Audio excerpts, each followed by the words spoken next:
The third day began in a boat. Here I finally decided to go to Nether. After several transitions I stumbled upon a ghost and trying to escape fell into an abyss.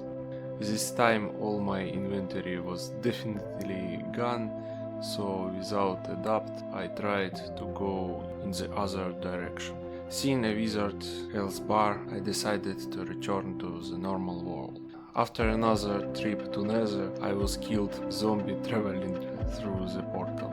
Maybe I'll have better luck in another direction. Of course! While traveling, I stumbled upon my first shelter on this server. Taking some things, I continued on my way, but unfortunately, after returning from the Nether again, I fell into a lava trap in a cave.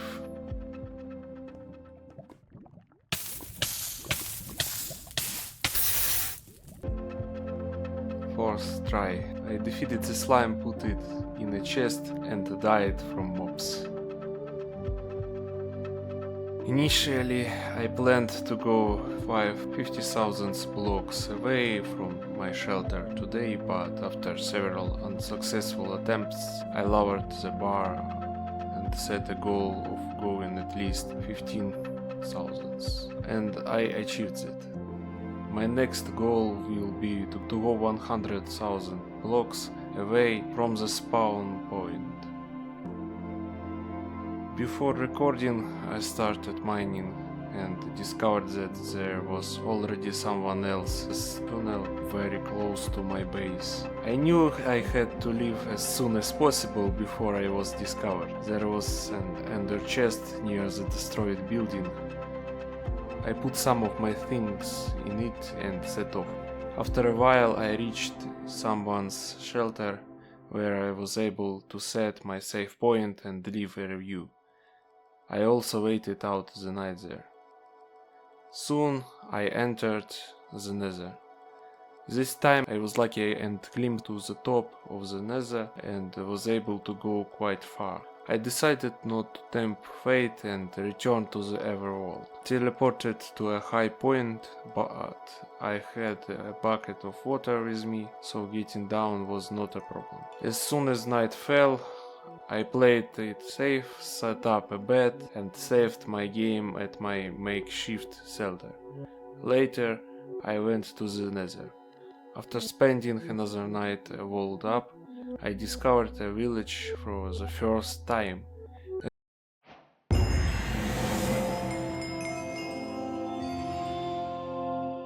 As expected, being close enough to the spawn, it was already griefed, but before that I hadn't seen any signs of NPCs, so I was happy even with that. After sailing for some time, I saw a star with experience next to the portal, and unexpectedly for me, I discovered Elytra. But I had never used it before, but I understood that now I needed to quickly build the next base. I swam as far as I could and found what seemed to be an untouched place. I finally updated a save point. I began preparing for my flight on the Elytra that I was lucky enough to get the day before. Thanks to the fact that it was already enchanted, I was able to repair it using my experience. I also set up a small farm to farm enough paper for fireworks and books for the enchantment table. While I was mining in the cave, there was a reconnection to the server, but fortunately I was alive after the reconnection. After going upstairs and making my first fireworks, I tried flying in the training room I had made. I wanted to make it bigger, but unfortunately I discovered that someone else was mining nearby, so the room was small, but I was able to fly. At 100,000 blocks in random mountain, I still found the former presence of players. It's amazing how far the territory has been explored.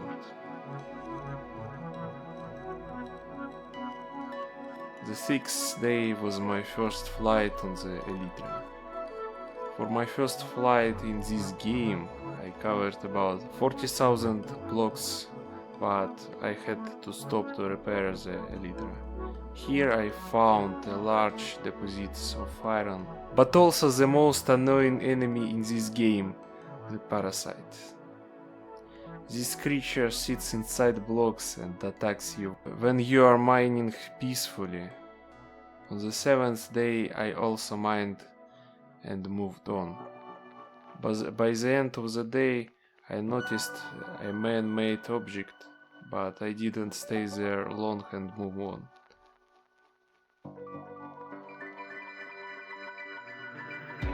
The Terracotta Valley had become my temporary base. After mining a little, I tried to go through the portal to Nether, but in the distance I saw another player and decided to continue on in the normal world. At night I ran out of fireworks and stopped in a village to replenish my gunpowder supplies. After flying a little, I discovered a man-made building, and my curiosity got the better of me. I found a saddle and tried to ride a horse, but decided to continue flying. I tried to fly away from the building, but since I had no fireworks left, I had to night across the desert, and there were a lot of monsters. I couldn't fight them off and lost my Elytra. At first I had hope of fighting it, and I decided to find my way back to that cursed desert village. I found everything except her. She was lost forever. It turned out that one of the players had deliberately generated monsters in this village, and as a result I had to clear at first to confirm the loss of the Elytra.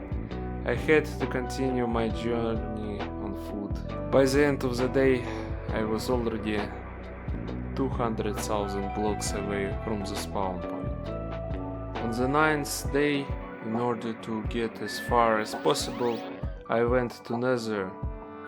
After walking for some time I found the highway and following it returned to the normal world. I discovered some ruins from the server's former life.